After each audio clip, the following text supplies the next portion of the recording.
Caminhos para o Mundo, um programa do Brasil de Fato em parceria com a Assembleia Internacional dos Povos, que traz temas relevantes e atuais sobre a política internacional e a luta dos movimentos populares do mundo.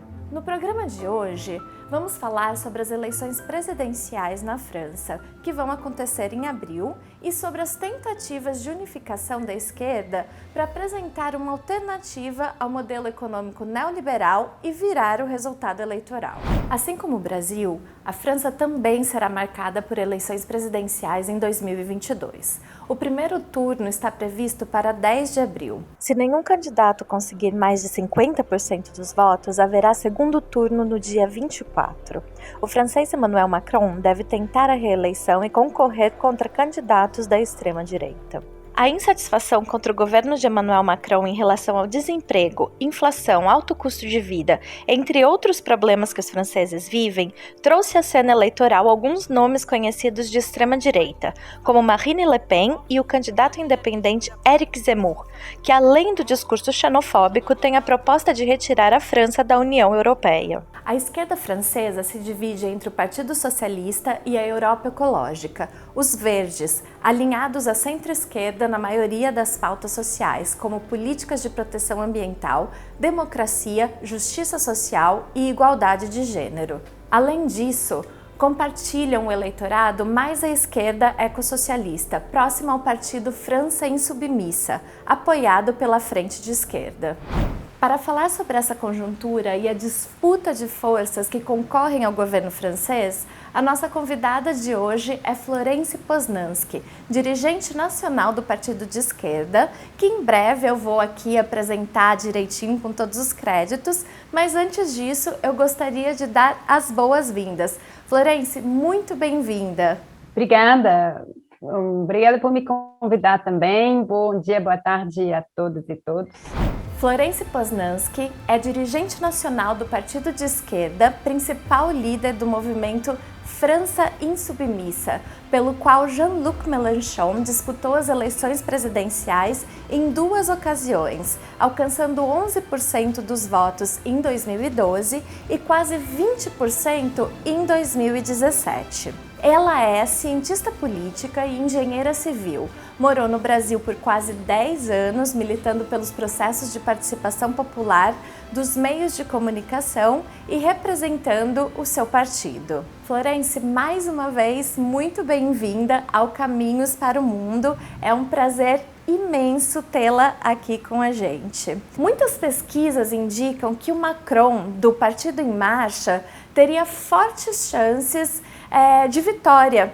Você concorda com esse prognóstico? Bom, nós esperamos estarem os próximos para substituí-los, mas se a gente olha hoje os resultados das pesquisas, de fato, mostra-se que o favorito, pelo menos no primeiro turno, é o presidente atual, Emmanuel Macron.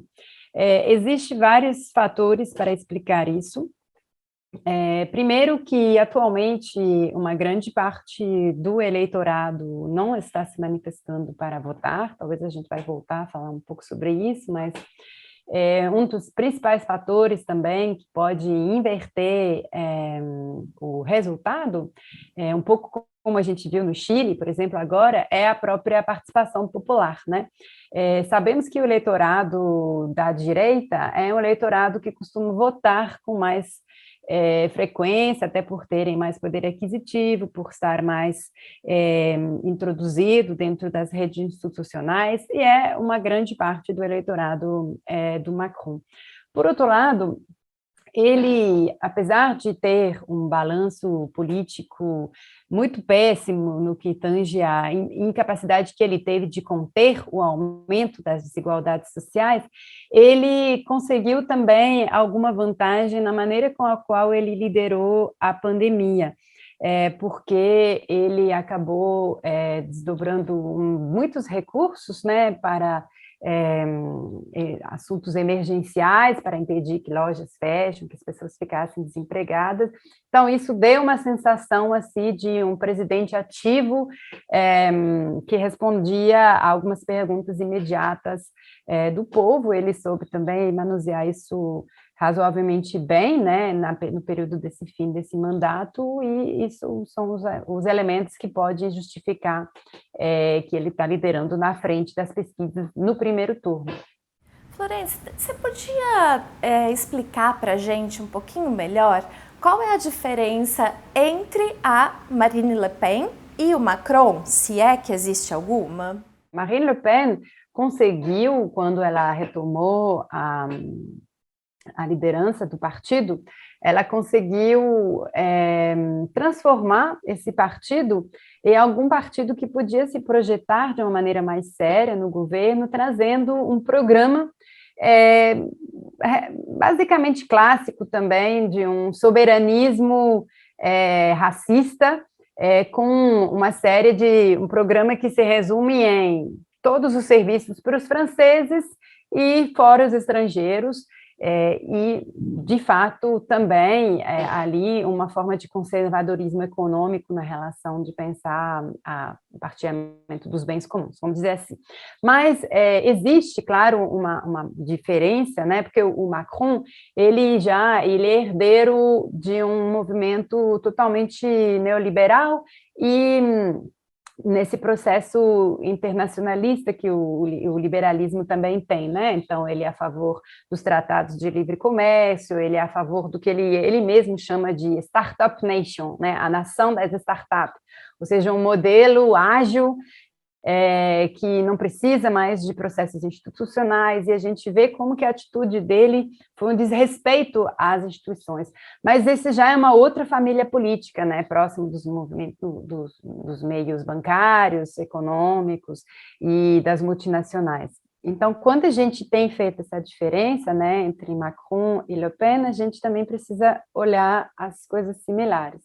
Até porque hoje apareceu uma outra figura política da extrema-direita que chama Éric Zemmour.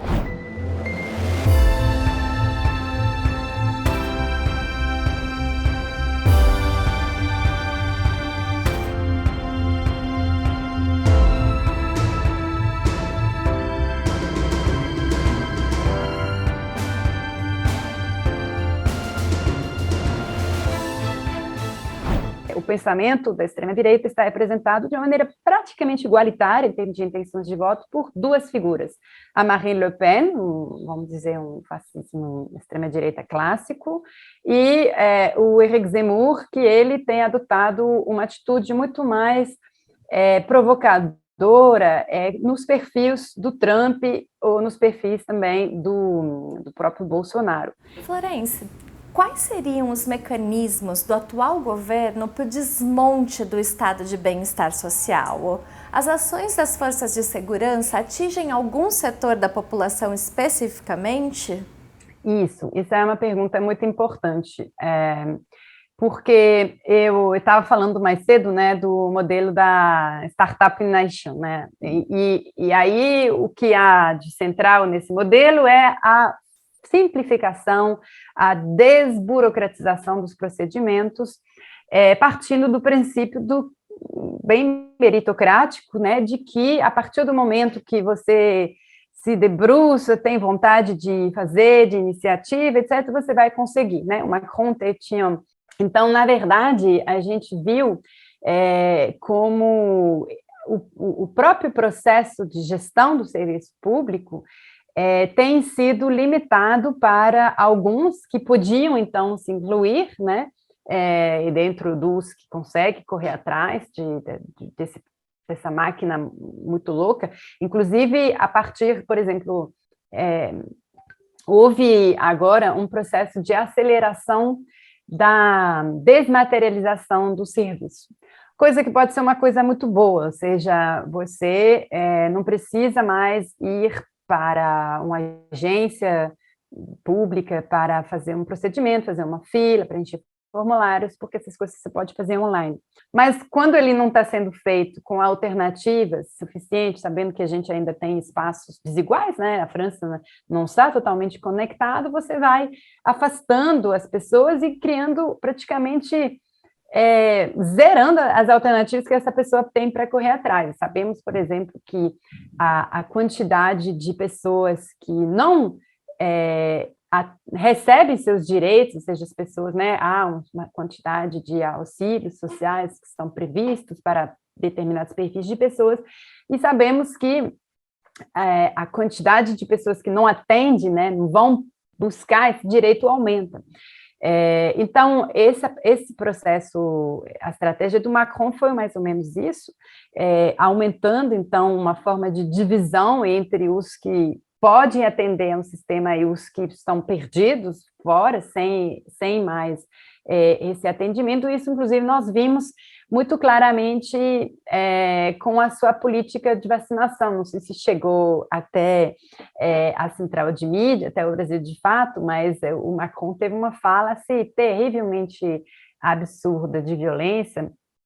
Ele falou que a estratégia dele em relação às pessoas que hoje não querem se conformar à vacina por uma série de razões e também não querem se submeter ao passe vacinal que foi implementado na França, ele quer, vou usar um palavrão, desculpa, mas foi o palavrão que ele usou, e quer simplesmente foder com essas pessoas. Ele não está nem aí com elas, e o objetivo delas é acabar com a vida delas, né? Fazer que essa vida deles seja um inferno.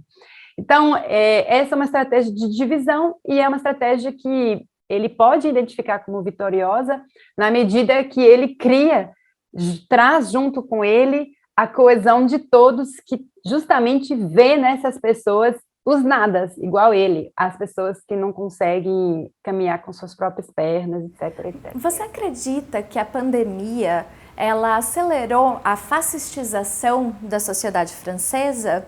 Como você identifica esse fenômeno, né? Quais são as origens e as características desse processo que você tem falado aqui para a gente hoje? Eu não quero acreditar. Eu acho que a pandemia, de fato, ao isolar as pessoas uma das outras, inclusive ao criar fundamentos de medo, né, muito grande, né, nas pessoas, inclusive medos irracionais, as pessoas têm medo hoje de sair para a rua, de fazer algumas coisas básicas, ou de simplesmente se divertir com amigos, né? Eu acho que isso, de fato, pode, por um lado, causar uma forma de aumento ao medo do outro, né? Ou seja, aumento do medo dos estrangeiros também, né? Mas pode também causar um apelo grande à solidariedade, né? E nós não podemos esquecer que durante a pandemia aconteceram grandes movimentações de solidariedade por parte das pessoas.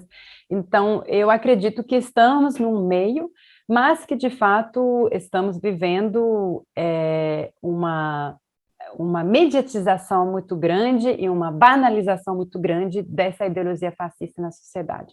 Isso nós temos visto, inclusive, com as ações do governo. Eu falei sobre isso, você estava colocando isso, desculpa, mais cedo na sua pergunta, né, o aparelho securitário, de segurança, né, o próprio governo tem atuado de uma maneira extremamente repressiva com todas as mobilizações que aconteceram, inclusive já antes da pandemia, né, a gente falou muito lá em 2019 dos coletes amarelos, né.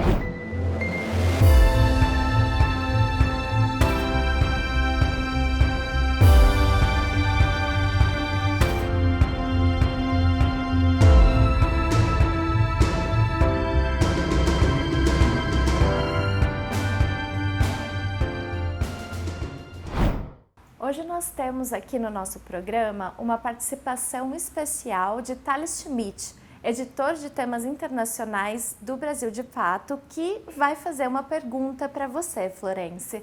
Vamos ouvi-lo.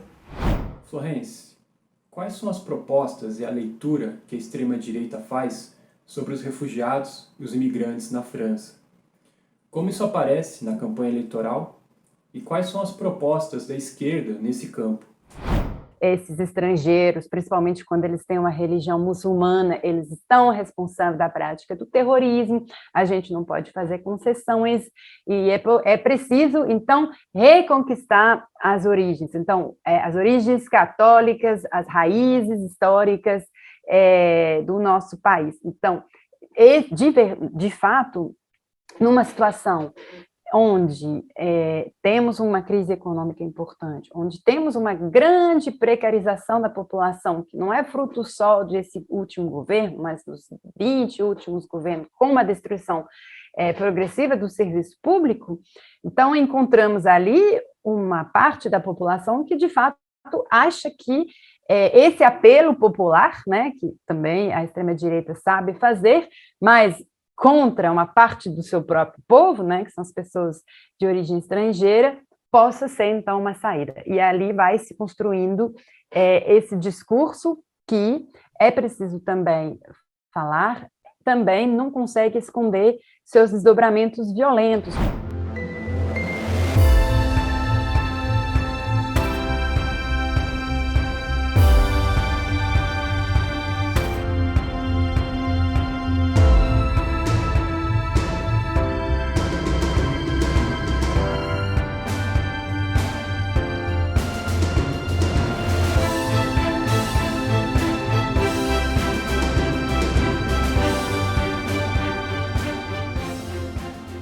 Porque todas essas figuras, apesar de eles terem conquistado um estatuto legítimo, de pessoas de bem, quando eles vão para a televisão, todas essas pessoas estão ligadas a grupos violentos da extrema-direita, alguns, inclusive, que têm sido proibidos por ter praticado crimes, inclusive assassinatos de jovens militantes antifascistas, e ao mover, né, esse fundo de apoio que eles têm, eles não conseguem conter esses desdobramentos de violência. E isso é um fato importante que precisa ser denunciado. Há conexões muito claras entre essas pessoas que pretendem hoje chegar a exercer o poder de presidente da República e movimentos violentos, ilegais e criminosos que praticam diariamente violência, principalmente contra os militantes de esquerda que lutam, né, contra isso. Nós, inclusive, nossas lideranças, temos tido ameaças de mortes, vemos, por exemplo, youtubers que explicam como a gente pode matar um militante insumiço, né? Então vai um manequim e ele bota ali uma faca ali dentro da barriga desse manequim, mostrando como se mata um militante da França insumissa. Então estamos um pouco nesse nível de acirramento de violência que é preciso ser denunciado. Florência, sobre esse cenário político, como você situaria os partidos de esquerda na França? Ou seja, o que representa o pensamento do Partido Socialista, do Partido Comunista e do Partido de esquerda na França hoje?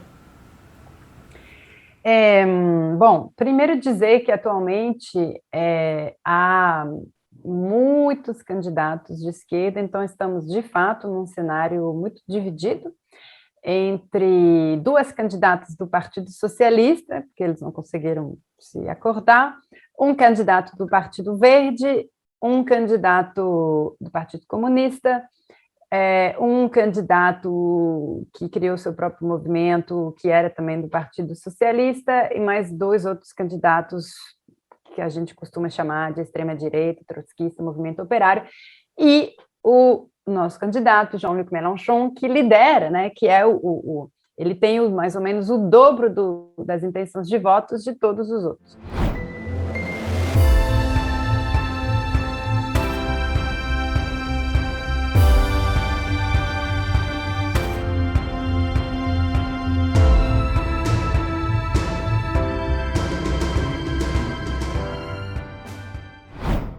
E eu diria que esse cenário é muito dramático, de fato, e ele é dramático porque há uma forma de reivindicação do ser de esquerda que não compactua com a realidade dos programas. O Partido Socialista tem mais ou menos fracassado quando ele saiu do governo do Hollande. O Hollande foi realmente uma maneira de acabar com a ideia que o Partido Socialista podia, de fato, ter um programa socialista, porque ele implementou um programa totalmente liberal, que ajudou, inclusive, a legitimar o programa de Macron, e o próprio Partido Verde atual, que é mais ou menos o outro, que tem intenções de votos razoáveis, diz abertamente que um programa ecológico está compatível com o capitalismo, né? Ou seja, o tal do capitalismo verde, que para nós, no partido de esquerda, que defendemos uma visão ecossocialista do mundo, é um absurdo, porque sabemos que uma transformação ecológica profunda passa pelo que chamamos de uma bifurcação ecológica, e não só uma transição moderada ecológica, e passa por um processo de planificação ecológico profundo.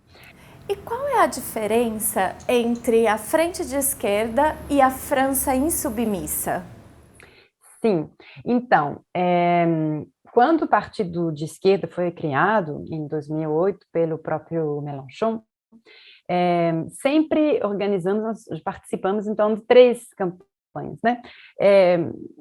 Nunca fomos, como os outros partidos, por exemplo, às urnas com uma legenda partidária só. Quando a gente foi na primeira participação eleitoral presidencial, né, em 2012, nós justamente criamos essa frente de esquerda, que era uma frente de partidos, justamente o que eu estava falando mais cedo, né? Ou seja, todos os partidos juntos, todas as legendas, aí tinha principalmente o Partido Comunista juntos.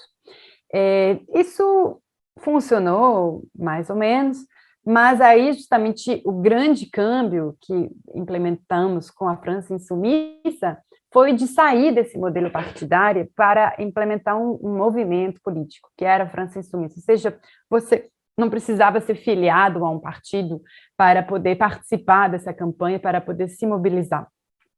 Aí o partido continuou, né, como partido de esquerda, e a França insubmissa se tornou esse movimento maior.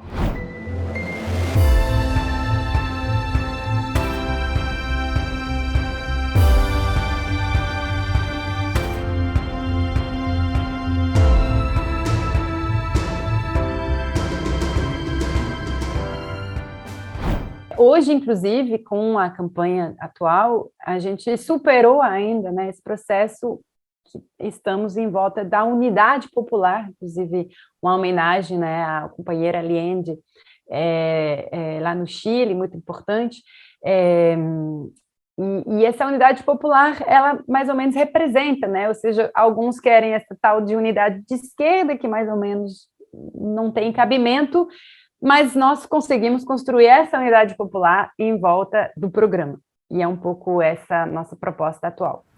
Qual é a alternativa do partido de esquerda hoje para uma saída desse processo autoritário e de acirramento do neoliberalismo que nós estamos vivendo em todo o mundo? Sim, aí talvez está na hora de eu falar um pouco do nosso programa, justamente, né? Entendemos que hoje na França há uma tríplica exigência e urgência. Uma urgência institucional, uma urgência ecológica e uma urgência social. E está um pouco em volta disso que o próprio programa, né, que nós imprimimos como um livro, você pode comprar ele em qualquer livraria, 3 euros, que não é muito caro, e dá para ler isso quando a gente vai dormir à noite, por exemplo, ou de manhã, nos transportes, no ônibus, no metrô. A primeira questão em relação à institucionalidade é que, e eu estava falando mais cedo da abstenção, né, é que entendemos que é necessário construir um novo pacto político coletivo. As pessoas que hoje não participam mais na eleição, elas não acreditam mais que a instituição, o Estado, o setor público, possa responder a seus problemas, possa atender suas demandas. Então, por isso, chamamos, né, um câmbio de república. O modelo atual de Constituição que temos, ele é herdeiro da saída da Guerra Mundial, né, que era um processo onde era preciso ter um autoritarismo republicano forte para reconstruir o país, e hoje nós queremos chamar uma constituinte para reconvocar o povo a definir uma série de novidades mais democráticas na maneira de organizar o país. E isso estamos convictos que isso trará para dentro da democracia, para dentro do espaço público, mais gente que atualmente está de fora ou não se identifica como parte. Esse é um dos principais pilares. O segundo, eu já comentei um pouco, é a questão ecológica. Estamos numa situação em que nós não podemos nos contentar de algumas negociações de status quo com as grandes multinacionais, ou acreditar que essas empresas elas vão automaticamente fazer isso em maneira do que chama, né, das responsabilidades social e ecológico das corporações, né?